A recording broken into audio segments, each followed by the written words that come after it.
एक बार महात्मा बुद्ध किसी गांव में प्रवचन दे रहे थे।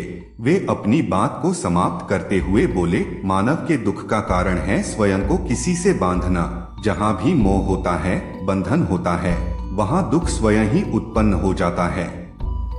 अत अपने बंधनों को जानें और उनसे बाहर निकलने का प्रयास करें। इसके बाद उन्होंने सभी लोगों को आशीर्वाद दिया और फिर अपने आश्रम को लौट गए। अगले दिन उनसे एक व्यक्ति मिलने आया। वह बुद्ध को दंडवत करता हुआ बोला, महात्मन, मैंने कल आपका उपदेश सुना। आपकी बातें मेरे हृदय में उतर गई हैं। मैंने अपने बंधनों को तोड़ दिया है, सारी मोह माया का त्याग कर दिया है। अब मैं आपकी शरण में आना चाहता हूँ। उस व्यक्ति की बातें सुनकर बुद्ध मुस्कुराए और धीरे से बोले, मुझे विस्तार से बताओ वत्स, तुमने कौन कौन से बंधन तोड़े और किसका मोह त्याग दिया है। वह व्यक्ति बोला, मेरे घर पर मेरे बूढ़े माता पिता और पत्नी है। मेरा एक छोटा बच्चा भी है। मेरी पत्नी बहुत बीमार रहती है। उसके कष्ट देखकर मैं अक्सर सोचता रहता था कि वह मर जाए तो उसके कष्ट दूर हो जाएं।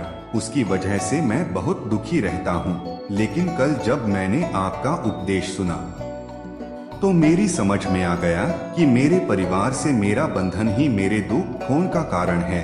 अगर मैं इसके चक्कर में पड़ा रहूंगा तो कभी सत्य को नहीं जान सकूंगा। इसलिए मैं अपने घर को त्याग कर आपके पास आया हूँ। बुद्ध ने पूछा, क्या तुम सचमुच सभी बंधनों से मुक्त हो गए हो? देख लो, कहीं कोई बंधन तुम्हारे पीछे रह तो नहीं गया। वह व्यक्ति बोला, नहीं प्रभु, मैं अपने जीवन की सारी चीजों को पीछे छोड़ आया हूँ और अब आगे बढ़ना चाहता हूँ। बुद्ध ने कहा, अगर ऐसी बात है तो फिर ठीक है, आज तुम यही आश्रम में रुको। कल मैं तुम्हें बताऊंगा कि तुम्हें क्या करना है। बुद्ध ने अपने एक शिष्य की ओर इशारा किया। शिष्य ने उसे आश्रम के अतिथि कक्ष में पहुंचा दिया। वह व्यक्ति उत्सुकता पूर्वक आश्रम की गतिविधियां देखता रहा। उन्हें देखकर वह बहुत प्रसन्न हुआ और अपने सौभाग्य पर इतराता रहा। अगले दिन बुद्ध ने उस व्यक्ति को एक कार्य सौंपते हुए कहा, तुम्हें पूर्व की दिशा में जाना है। वहां पर तुम्हें एक गांव मिलेगा। गांव के बाहर ही एक साधिका का घर है। वह तुम्हें कोई वस्तु देगी। उसे लेकर तुम्हें वापस मेरे पास आना है। वह व्यक्ति पूर्व दिशा की ओर चल पड़ा। गर्मी का मौसम था। कुछ ही देर में वह पसीने से तरबतर हो गया। उसे प्यास भी सताने लगी। वह सोचने लगा कि अगर इस समय मैं अपने घर पर होता तो इस तरह गर्मी में पसीना नहीं बहाना पड़ता। कुछ दूर और चलने पर उसे भूख भी सताने लगी, पर वह एक सुनसान और बंजर रास्ता था। आसपास न तो कोई पेड़ था और न ही पोखर तालाब। वह पुनः सोचने लगा कि अगर मैं इस समय अपने घर पर होता तो अपनी पत्नी के हाथ का बना स्वादिष्ट भोजन कर रहा होता। पता नहीं क्यों बुद्ध ने मुझे गर्मी में इतनी दूर भेज दिया। काफी देर तक चलने के बाद वह व्यक्ति गांव में जा पहुंचा। गांव के बाहर ही एक घर बना हुआ था। उसने दरवाजे के पास पहुंचकर उसे धीरे से खटखटाया। दरवाजे को एक साधिका ने खोला। उसके चेहरे पर एक अद्भुत तेज था। वह व्यक्ति उसे देखकर मंत्रमुग्ध हो गया। साधिका ने उसे अभिवादन करते हुए कहा, मैं जानती हूँ कि आपको बुद्ध ने भेजा है। आप अंदर आ जाएं। वह व्यक्ति घर के अंदर चला गया। साधिका के कहने पर उसने पानी से हाथ मुंह धोया और एक चटाई पर बैठ गया। साधिका ने उसके सामने भोजन की थाली रख दी। वह जल्दी जल्दी भोजन करने लगा। अचानक उस व्यक्ति की नजर साधिका के पैरों पर पड़ी। उसके पैर बहुत सुंदर थे। वह उन्हें देखता ही रह गया। तभी साधिका ने उसका ध्यान भंग किया। वह बोली, जिस व्यक्ति को बुद्ध के चरणों में स्थान मिल जाता है फिर उसे किसी अन्य के चरणों की आवश्यकता नहीं पड़ती। साधिका की बात सुनकर वह व्यक्ति लज्जित हो गया और नजरें नीची करके चुपचाप भोजन करने लगा। भोजन करने के बाद साधिका ने कहा, आप बहुत दूर से आए हैं, थक गए होंगे, यहीं चटाई पर लेट जाएं, मैं पंखा कर दूंगी। वह व्यक्ति बहुत थका हुआ था। वह चटाई पर लेट गया और अपनी आंखें बंद कर ली। साधिका उसे पंखा करने लगी, पर लेटने के बाद भी उस व्यक्ति को चैन नहीं आया। उसने धीरे से अपनी पलकों को खोला और चोर नजरों से साधिका को देखने लगा। वह सोचने लगा, यह स्त्री कितनी सुंदर है, इसकी वाणी कितनी मोहक है। अगर यह मेरी पत्नी होती तो मेरा जीवन स्वर्ग बन जाता। साधिका इसके मन की बात समझ गई। वह बोली, शरीर में कुछ नहीं रखा है, यह केवल मांस, मज्जा और अस्थियों का जोड़ है। जो व्यक्ति इसके आकर्षण से मुक्त हो जाता है वही सत्य को प्राप्त कर पाता है। यह सुनकर वह व्यक्ति घबरा गया। वह चटाई से उठ बैठा और बोला, अब मुझे बुद्ध के पास जाना चाहिए। कृपया आप मुझे वह सामान दे दें जिसके लिए बुद्ध ने कहा था। साधिका ने मुस्कुराकर जवाब दिया, बुद्ध ने आपको जिस कार्य के लिए भेजा था वह पूर्ण हो चुका है। साधिका की यह बात उस व्यक्ति को समझ में नहीं आई। वह दरवाजे की ओर बढ़ चला। दरवाजे के पास पहुंचकर वह एक क्षण के लिए रुका और पलटकर बोला, क्या आप अंतर्यामी हैं?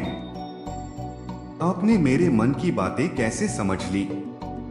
वह स्त्री मुस्कुराते हुए बोली, बुद्ध की कृपा से मैं मोह माया से ऊपर उठ चुकी हूँ, इसलिए भावनाओं से निर्लिप्त हूँ और किसी के चेहरे को देखकर उसके मन में उठने वाले विचारों को समझ लेती हूँ। उसकी बातें सुनकर वह व्यक्ति एक बार पुनः लज्जित हुआ और सोचने लगा कि जिस स्त्री ने सच्चे मन से मेरा सत्कार किया, मैं उसके बारे में क्या क्या सोचता रहा।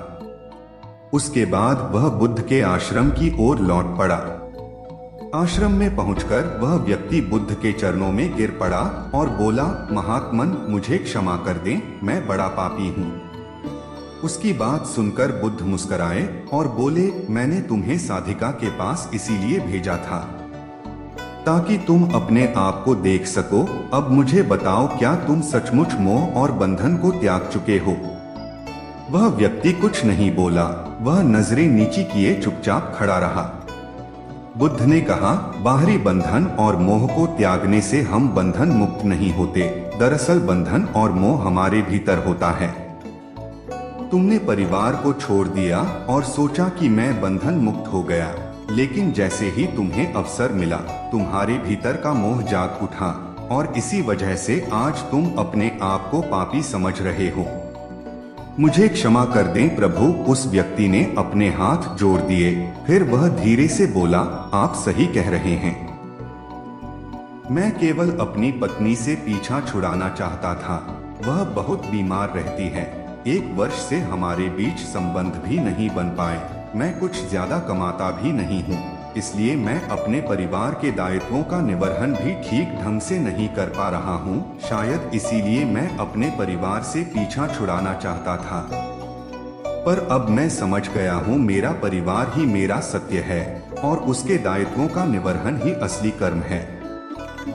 बुद्ध बोले, मैं जो कुछ भी कहता हूँ वह अपने अनुभव के आधार पर कहता हूँ। लोग मेरी बातों को सुनते तो हैं, पर वे अपने स्वार्थ के अनुसार ही उसका अर्थ ग्रहण करते हैं। इसीलिए मोह, माया, कामना, इच्छा, वासना, क्रोध को लोग बाहर की ओर खोजते हैं, जबकि यह हमारे भीतर ही है। हम दूसरों को देखकर तरह तरह की कामना करने लगते हैं। कामना से इच्छा जन्म लेती है, इच्छा से वासना पैदा होती है और वासना की पूर्ति न होने पर क्रोध उत्पन्न होता है। यह सब एक दूसरे से जुड़े हुए हैं। क्रोध के लिए हम सदैव दूसरे को जिम्मेदार ठहराते हैं, जबकि क्रोध का स्रोत हमारे भीतर है। तुम चाहोगे तो क्रोध आएगा, तुम चाहोगे तो क्रोध नहीं आएगा। इसी तरह बंधन बाहर नहीं होते, हमारे मन में होते हैं। हम मन से ही किसी से बंध जाते हैं और मन के कारण ही हम दुख पाते हैं। लेकिन जो व्यक्ति इन बातों की गहराई तक पहुंच जाता है, वह दुख खोन से हमेशा हमेशा के लिए मुक्त हो जाता है।